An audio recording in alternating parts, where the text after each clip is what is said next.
سانو عشق نبی دا مرض لگا، نہ کروے طبیبا ہور دوا۔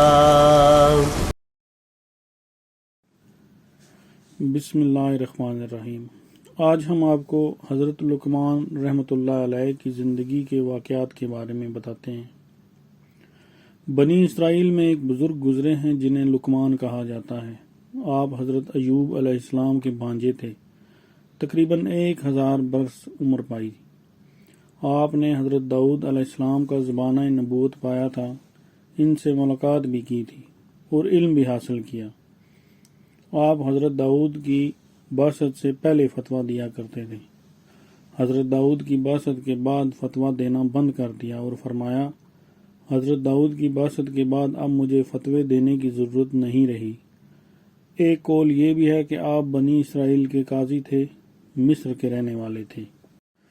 حضرت لقمان سیاہ رنگ کے حبشی غلام، پستہ قد، موٹے ہونٹ، چپٹی ناک اور پھٹے پٹے قدم والے تھے۔ بعض کا کہنا ہے کہ آپ ترکھان تھے، بعض کا کہنا ہے کہ درزی تھے، اور کچھ لوگوں کا کہنا ہے کہ آپ چرواہے تھے۔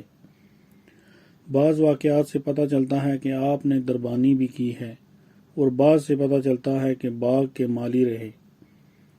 اصل بات یہ ہے کہ آپ غلام تھے اور آپ رحمت اللہ علیہ کے آقا بدلتے رہتے تھے، لہٰذا جس آقا نے جس کام پر لگا دیا ہوگا اس پر لگ گئے ہوں گے۔ آپ رحمت اللہ علیہ ایک نیک و صالح انسان تھے، اللہ کے ولی تھے، نبی نہیں تھے۔ اللہ تعالیٰ نے آپ کو حکمت و دانائی عطا فرمائی تھی۔ آپ کی حکمت و دانائی ضرب المثل ہے۔ قرآن مجید میں آپ کے نام سے موسوم ایک سورت سورہ لقمان موجود ہے، جس میں آپ رحمت اللہ علیہ کی چند حکمت آمیز نصیحتوں کا ذکر ہے، جو آپ رحمت اللہ علیہ نے اپنے بیٹے کو کی تھیں، جن میں سے پہلی اور دوسری نصیحت کا تعلق عقائد سے ہے۔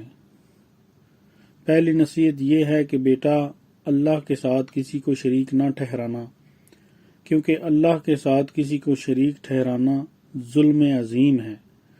دوسری نصیحت یہ ہے کہ بیٹا، اگرچہ کوئی چیز رائی کے دانے کے برابر ہو، پھر وہ بھی ہوا کسی پتھر میں ہو یا آسمانوں میں یا زمین میں، اسے اللہ تعالیٰ حاضر کریں گے، بے شک اللہ تعالیٰ بڑے باریک بین اور خبردار ہیں۔ تیسری نصیحت کا تعلق اصلاح عمل سے ہے، اور وہ یہ ہے کہ بیٹا نماز پڑھا کر۔ چوتھی نصیحت کا تعلق اصلاح حلق سے ہے، اور وہ یہ ہے کہ اچھے کاموں کی نصیحت کرتے رہنا، برے کاموں سے منع کرتے رہنا، اور جو مصیبت تم پر آئے اس پر صبر کرنا، یقین مان کے بڑی ہمت کے کاموں میں سے ہے۔ حضرت عمرو بن قیس فرماتے ہیں کہ حضرت لقمان ایک روز ایک مجلس میں لوگوں کو حکمت و دانائی کی باتیں سنا رہے تھے کہ ایک شخص آیا اور کہنے لگا کہ کیا تم وہی نہیں جو میرے ساتھ فلاں جنگل میں بکریاں چرایا کرتے تھے؟ آپ نے فرمایا کہ ہاں، میں وہی ہوں۔ اس نے کہا کہ پھر تم کو یہ مقام کیسے حاصل ہوا کہ مخلوق تمہاری تعظیم کرتی ہے اور تمہارے کلمات حکمت سننے کے لیے دور دور سے جمع ہوتی ہے؟ آپ نے فرمایا، اس کی وجہ میرے 2 کام ہیں، ایک ہمیشہ سچ بولنا، 2 فضول باتوں سے اجتناب کرنا۔ ایک دوسری روایت میں ہے کہ آپ نے فرمایا کہ چند ایسے کام جنہوں نے مجھے اس مقام پر پہنچایا ہے، اگر وہ کام تم بھی کر لو تو تمہیں بھی یہی درجہ و مقام حاصل ہو جائے گا، اور وہ کام یہ ہیں: اپنی نگاہ کو پست رکھنا، زبان کو روکے رکھنا، رزق حلال کھانا، اپنی شرمگاہ کی حفاظت کرنا، سچی بات کرنا، عہد کو پورا کرنا، مہمان کا اکرام کرنا، پڑوسی کی حفاظت کرنا، فضول باتوں اور فضول کاموں کو چھوڑ دینا۔ ایک شخص حضرت لقمان کو حقارت کی نظر سے دیکھ رہا تھا۔ آپ نے اس سے فرمایا کہ اگر تم میرے ہونٹوں کو دیکھ رہے ہو کہ وہ بڑے موٹے اور سخت ہیں تو کوئی بات نہیں، کیونکہ ان سے کلام بڑا نرم و نازک نکلتا ہے، اور اگر تم یہ دیکھ رہے ہو کہ میرا جسم سیاہ ہے تو بھی کوئی بات نہیں، کیونکہ میرا دل روشن اور سفید ہے۔ آپ حضرت داؤد علیہ السلام کے پاس تشریف لے گئے تو دیکھا آپ زرہیں بن رہے ہیں۔ آپ نے چاہا کہ حضرت داؤد علیہ السلام سے ان کے بارے میں استفسار کریں، لیکن حکمت و دانائی نے آپ کو سوال کرنے سے روک دیا، لہذا آپ خاموش رہے۔ جب حضرت داؤد علیہ السلام نے ذرا بنا لی تو اسے پہنا اور فرمایا تو لڑائی کا کس قدر اچھا لباس ہے۔ حضرت لقمان رحمۃ اللہ علیہ بولے، چپ رہنا دانائی ہے، لیکن اسے اپنانے والے بہت کم ہیں۔ حضرت داؤد علیہ السلام نے فرمایا، تمہارا نام حکیم رکھا جانا حق اور سچ ہے۔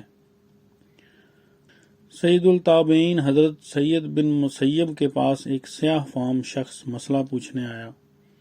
آپ نے اس سے کسی قسم کی گراوٹ محسوس کرتے ہوئے فرمایا، اس بات سے رنجیدہ نہ ہو کہ تم سیاہ فام ہو، کیونکہ لوگوں میں سے 3 بہترین لوگ سیاہ فام ہوئے ہیں، حضرت بلال حبشی رضی اللہ تعالیٰ عنہ، حضرت عمر فاروق رضی اللہ تعالیٰ عنہ کے غلام محج رضی اللہ تعالیٰ عنہ، حضرت لقمان رحمۃ اللہ علیہ۔ اللہ تعالیٰ ہمیں حضرت لقمان کی حکمت آمیز باتوں پر عمل کرنے اور عبرت انگیز واقعات سے نصیحت حاصل کرنے کی توفیق عطا فرمائے، آمین۔ حضرت مولانا اشرفی علی تھانوی فرماتے ہیں، حضرت لقمان جو حکیم تو سب کے نزدیک ہیں، بعض کے نزدیک پیغمبر بھی ہیں، ایک باغ میں نوکری کر لی۔ اس سے سبق لینا چاہیے کہ حلال پیشہ کو حقیر نہ سمجھنا چاہیے۔ مالک باغ میں آیا اور ان سے ککڑیاں منگائیں اور اس کو تراش کر ایک ٹکڑا ان کو دیا۔ یہ بے تکلف کھاتے رہے۔ اس نے یہ دیکھ کر کہ بڑے مزے سے کھا رہے ہیں، سمجھا کہ ککڑی نہایت لذیذ ہے، ایک کاش اپنے منہ میں بھی رکھ لی تو وہ کڑوی زہر تھی۔ فوراً تھوک دیا اور بہت منہ بنایا، پھر کہا، اے لقمان، تو تم اس ککڑی کو بڑے مزے سے کھا رہے ہو، یہ تو کڑوی زہر ہے۔ کہا، جی ہاں کڑوی تو ہے۔ اس پر مالک نے کہا، پھر تم نے کیوں نہیں کہا کہ یہ کڑوی ہے؟ آپ نے فرمایا، میں کیسے کہتا، مجھے یہ خیال ہوا کہ جس ہاتھوں سے ہزاروں دفعہ مٹھائی کھائی ہے، اگر اس ہاتھ سے ساری عمر میں ایک دفعہ کڑوی چیز ملی تو اس کو کیا منہ پر لاؤں۔ ایک مرتبہ حکیم لقمان کے آقا نے ان سے کہا کہ میرے لیے ایک بکری ذبح کرو اور اس کے 2 بہترین اور نفیس ٹکڑے گوشت کے میرے پاس لاؤ۔ آپ نے بکری ذبح کی اور اس کے دل و زبان آقا کے پاس لے گئے۔ آقا نے کہا، کیا بکری میں ان دونوں ٹکڑوں سے زیادہ بہتر ٹکڑا کوئی نہیں تھا؟ آپ چپ رہے۔ پھر آقا نے آپ سے کہا کہ دوسری بکری ذبح کرو اور اس کے جو بدترین اور خبیث ٹکڑے ہوں وہ لاؤ۔ آپ نے بکری ذبح کی اور پھر دل و زبان لے گئے۔ آقا نے کہا کہ اس کی کیا وجہ ہے کہ میں نے تم سے بکری کے گوشت کے بہترین ٹکڑے مانگے تو تم دل و زبان لائے، اور جب بدترین مانگے تب بھی تم یہی دونوں لائے۔ آپ نے فرمایا کہ میرے آقا، اگر دل و زبان اچھے رہیں تو ان سے بہتر جسم کا کوئی عضو نہیں ہو سکتا، اور اگر یہ بگڑ جائیں تو ان سے بدتر کوئی عضو نہیں ہو سکتا۔ شیخ الادب حضرت مولانا اعزاز علی تحریر فرماتے ہیں، حضرت لقمان کو ان کے آقا نے فروخت کرنا چاہا تو انہوں نے آقا سے کہا کہ آپ پر میرا کچھ حق بنتا ہے، اس لیے میری گزارش ہے کہ آپ مجھے اسی کے ہاتھ فروخت کریں جسے میں پسند کروں۔ آقا نے کہا کہ اس کا تجھے اختیار ہے۔ چنانچہ جو شخص بھی آ کر بھاؤ لگاتا، آپ اس سے دریافت کرتے کہ بھائی کس کام کے لیے مجھے خریدنا چاہتے ہو۔ ایک نے کہا اپنے دروازے کی دربانی کے لیے۔ آپ نے فرمایا خرید لو۔ جب رات ہوئی تو آپ نے دروازہ بند کر کے دہلیز میں نماز پڑھنی شروع کر دی۔ اس شخص کی لڑکیوں کے کچھ یار لگے ہوئے تھے، انہوں نے آ کر دروازہ کھٹکھٹایا۔ لڑکیوں نے کہا، لقمان دروازہ کھول دے۔ آپ نے فرمایا، میرے ماں باپ تم پر قربان، تمہارے والد نے مجھے اس لیے نہیں خریدا۔ لڑکیوں نے دروازہ نہ کھولنے پر آپ کو مارا اور اتنا مارا کہ ادموا کر دیا۔ جب صبح ہوئی آپ نے ان کے والد کو رات کے واقعہ کی کوئی خبر نہ دی۔ دوسری رات انہوں نے پھر ایسے ہی کیا، آپ نے بھی ان کے والد کو خبر نہ دی۔ تیسری رات پھر ایسے ہی کیا، آپ نے پھر بھی خبر نہیں دی۔ تو وہ لڑکیاں آپس میں کہنے لگیں، اللہ نے اس حبشی غلام کو اس خیر کے متعلق ہم سے بہتر نہیں بنایا۔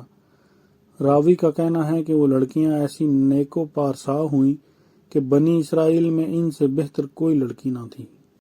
میرے پیارے بہنوں بھائیوں، تو یہ تھی حضرت لقمان رحمۃ اللہ علیہ کی زندگی میں سے چند واقعات اور ان کی حکمت آمیز باتیں۔